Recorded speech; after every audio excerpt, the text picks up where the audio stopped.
She calls herself a whistleblower. The Navy calls her a liar. And that's not all they're calling her. How did a Beaufort woman lose her once promising Navy career? As Fox 5 I-Team reporter Randy Travis discovered, it all depends on who you ask. Randy? That's Russ and Sine. Former Lieutenant Commander Synita Penland has always insisted she's an innocent victim of the military-industrial complex, punished for challenging wasteful or fraudulent spending. Regardless, what happened to her in the military has a name in the civilian world: convicted felon. You're convicted of felony adultery.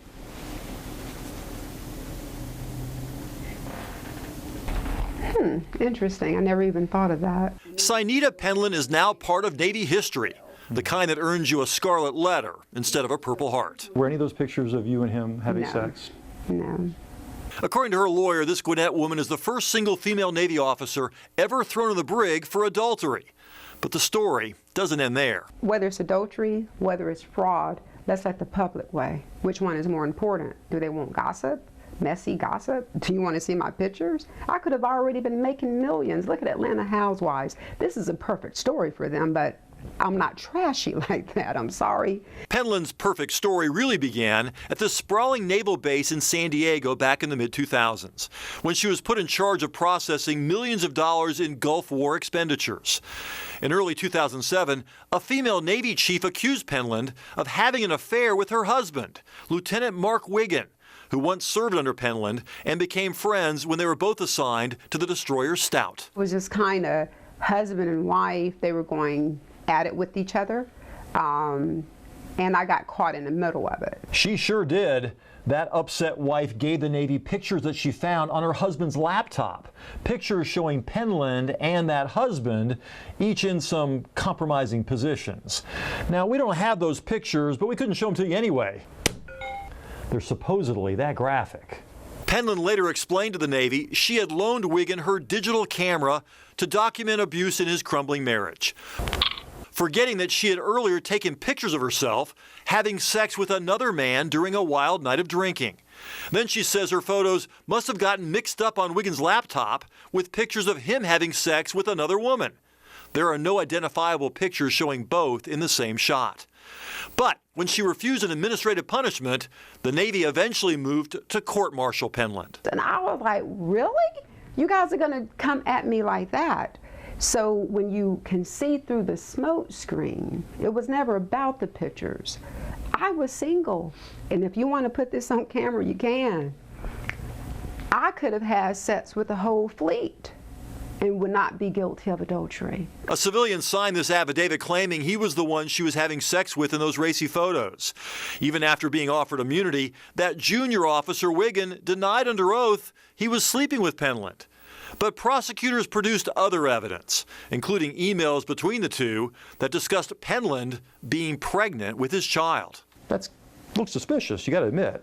Well, to look suspicious in an email, when you can look at my medical history, I was scheduled for a hysterectomy during that time. She suggests the estranged wife faked those emails. In 2008, a general court-martial convicted Penland of adultery, making a false statement and 2 other counts. She served 45 days in the brig, ultimately kicked out of the Navy just months shy of her 20-year retirement. No honorable discharge, no military pension. When you transmit naked pictures of yourself to a junior officer and his wife, you've got a real problem. Steve Shoemaker practices law in Metro Atlanta and often represents veterans in court. He is not involved in the Penland case. Do you think the public should feel sorry for her? I can't feel sorry for her because, among other things, the Navy gave her an opportunity to resolve this with an administrative reprimand. To an extent, she did it to herself by refusing the lesser form of punishment. But Penland argues the entire case was concocted to shut her up because she witnessed massive amounts of spending waste and corruption. I was like, you guys are stealing here. The Inspector General substantiated 3 of her 14 allegations, including contractors who performed personal services for command staff. She's since written a book, Broken Silence, a military whistleblower's fight for justice, which details more corruption allegations. But even the timing of her official complaints raises questions. They told you that they were going to charge you with adultery, and then 4 days later is when you start to complain. It's about justice, and it's about retaliation. It's about abuse of authority. Were you in love with Lieutenant Wiggin? No, why would I be in love with him? Why would I be in love with him? Well, you let him stay at your house. He was a friend. He was a friend, and that's what we do in the military. Last month, in a legal motion she filed herself, Synita Penland finally won her first battle. A federal judge ruled the Navy should have considered whistleblower status when Penland asked for clemency. She's hoping that decision will ultimately lead to an honorable discharge and to retire with a full 20 years service. Her victory in this appeal does not affect her actual conviction for adultery, though. It only means the Board for Correction of Naval Records should weigh the possibility that she was a whistleblower while considering her request to change her punishment. And no words today, Russ, on when that decision might come down. So what happened to the man who she supposedly was having the affair with, Wiggins? As far as we can tell, he was never punished, and he is still in the Navy. At least he was not kicked out of the Navy. We understand he perhaps has retired since then.